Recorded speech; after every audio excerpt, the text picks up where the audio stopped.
Hey guys, Emmy Fisher here with Navy Nomad, and guess what I got in the Southwest? The jerboa. No, anyway, the thylacoleo, right?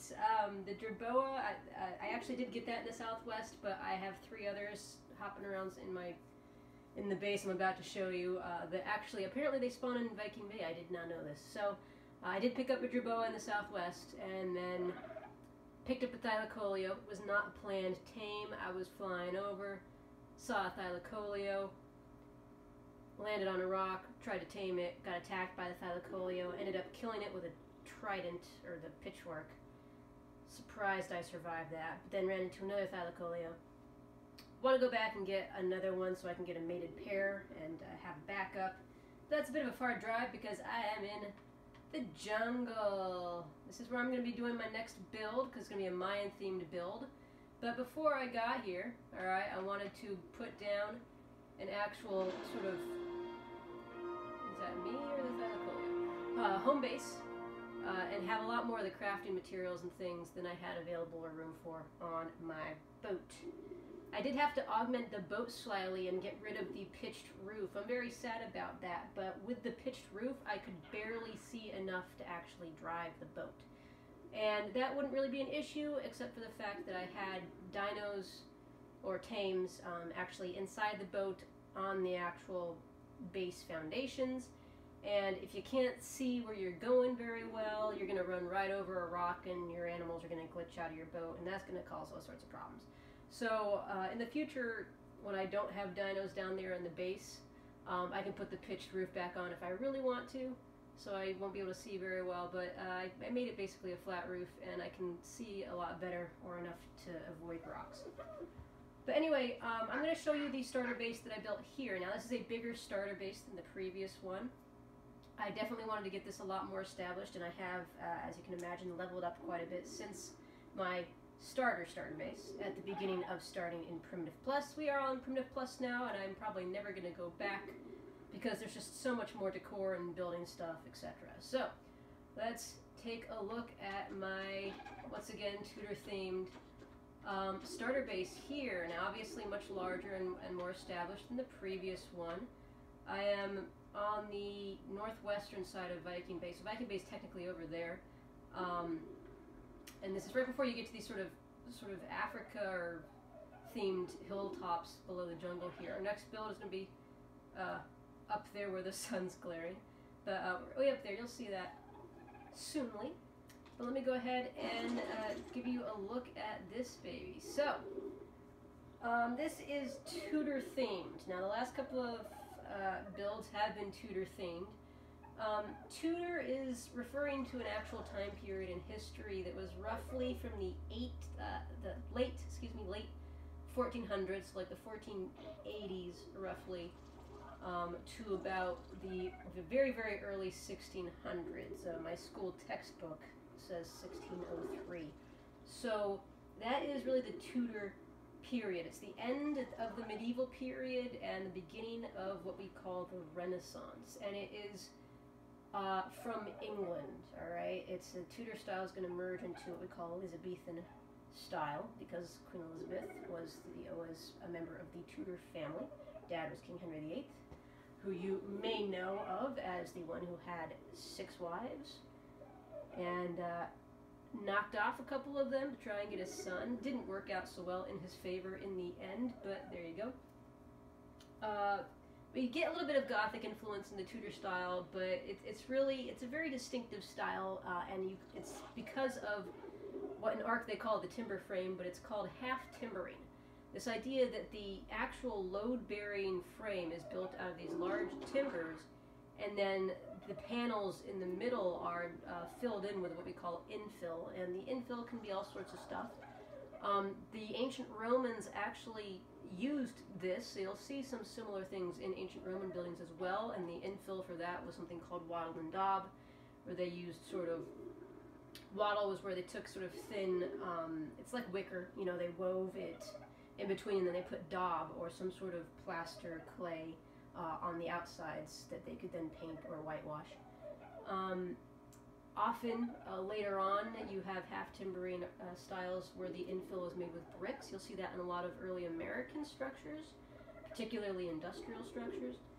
So that's basically what makes the sort of famous Tudor style. It's also known for having slightly overhanging upper stories, as you can see. So I built a deck around this thing actually, but I've made the base with the stone, because that was a very common theme as well, though it didn't have to happen. And I've done the sort of overhanging idea here, so it actually juts out. You could think of, you know, a lot of the buildings in Hogsmeade and Harry Potter and things like that to sort of get that. But basically, I've got the main house here. It's 3 stories. I know it's 4 stories high, but it's 3 stories. The only way to get up to the higher stories is to actually enter in through the base here. So down below here, I've got my little mini dodo coop with my little dodo egg trick that I showed you in one of my videos, one of my early videos on the Roman villa, which I'll have to rebuild in Primitive Plus. I think it'll look a lot nicer. Got some storage, got a little drinking place down here, so I don't have to go outside if it's got a hurricane or something. Got our first story, still got a little bit of decor to do. We got our weapons rack.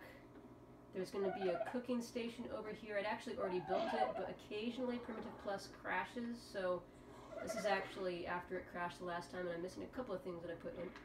I got a shelter there, I got firewood, got a little fireplace, which looks like it's going to burn the whole house down when I light it, but it's, you know, it doesn't, it's a game. So here's the upper story. Got a little chair. I'm going to put some little storage dressing area here. Here's my bed. Got a couple of dressers. And then I got my lovely little pitched roof. I don't have glass yet, so I don't have glass windows. And they're not going to be Tudor-themed glass windows. If you know, the ones with the crosshatch look really awesome. Can I get on it? Let's go down. Come on. Come on. There you go. Alright. Over on this side, this is actually what I built next. Similar to what I did on the last build, I had this sort of little area of the deck jutting out from my workstation, but I made this a lot bigger, obviously. That's my Lamantria. It's sticking through the roof. I'm having a Jumanji moment here. Okay. But yeah, this is my crafting station. Got my juicer, got my forages, construction table, hand mill, grinder, smithy, vessel for decoration. Once again, here's the preserving fire. Love this thing, so Paleolithic. And I've got my garden established. Now, this garden has one of every single type of seed except for coffee. I can't find a coffee seed. I've been picking plants. Yeah. So my next plan is to, once I start my Mayan build, go up in the jungle there, get myself an iguanodon, and use their seed gathering capability, because I have not been able to get a coffee seed. But that's going to go in there. I do not know that if you plant like a cashew tree or a coffee tree in the large plot, if it gets bigger or not. I don't know. So I'm going to play around with that. That's the cashew tree in the medium plot. It does grow in the medium plot, even though I think the wiki says it only grows in the larger plot.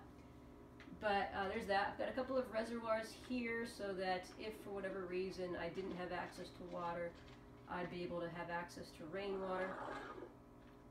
I've got my little feeding trough back here. This is like my little collection of dinos out here. Did not really mean to tame these aloes. They were up in a canyon over here that I ended up flying over when I was looking for metal. And there were 2 of them. And I decided, hey, why not be good guard dogs? So yeah, I've got these guys. Most of these guys haven't been named yet, because I just haven't gotten around to it.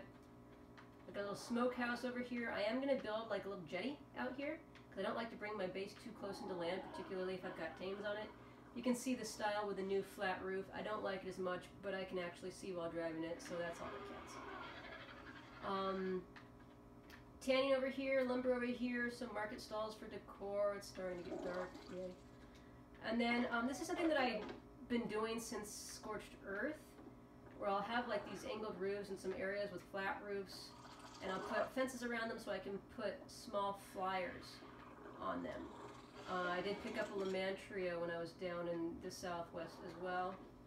because I saw it and it was blue and it was pretty and I was like, I must have it. These guys I actually really like. They're pretty fast. If you level up their weight, they're not bad in weight and their stamina. So I really love Lamantries. The only thing I'm bummed about is that you can't actually breed them. And it's getting dark, so let's light it up.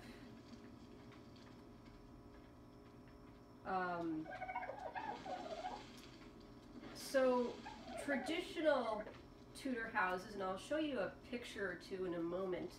I probably won't talk through those pictures because I haven't figured out how to do voiceover yet, but I can insert those pictures. I'm going to show you a picture of Anne Hathaway's house. She was Shakespeare's wife. I was recently lucky enough to go to the UK. I took students on a trip to the UK last summer. So I'll show you some pictures I took while I was there.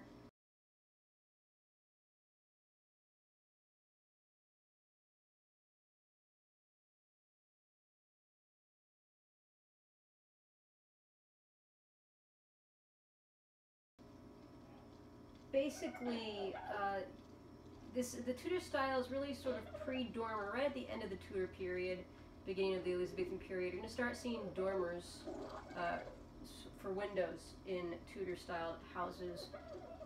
Not necessarily dormers with pointed roofs, pitched roofs, but the ones that kind of go up and then have a flat roof over it. I haven't figured out how to make those an arc yet. I think the only way to do them would end up requiring quite a bit of space, so it'd have to be a very large build if I wanted to do that kind of dormer. The roofs were, of course, thatched initially, but you could also have slate tile roofs or even clay tile roofs. So later on, London is going to ban thatched roofs because of fires. So you're going to start seeing the tiled roofs a lot more prevalent, and of course in this game it's made out of timber shingles, so pretend it's cedar or something.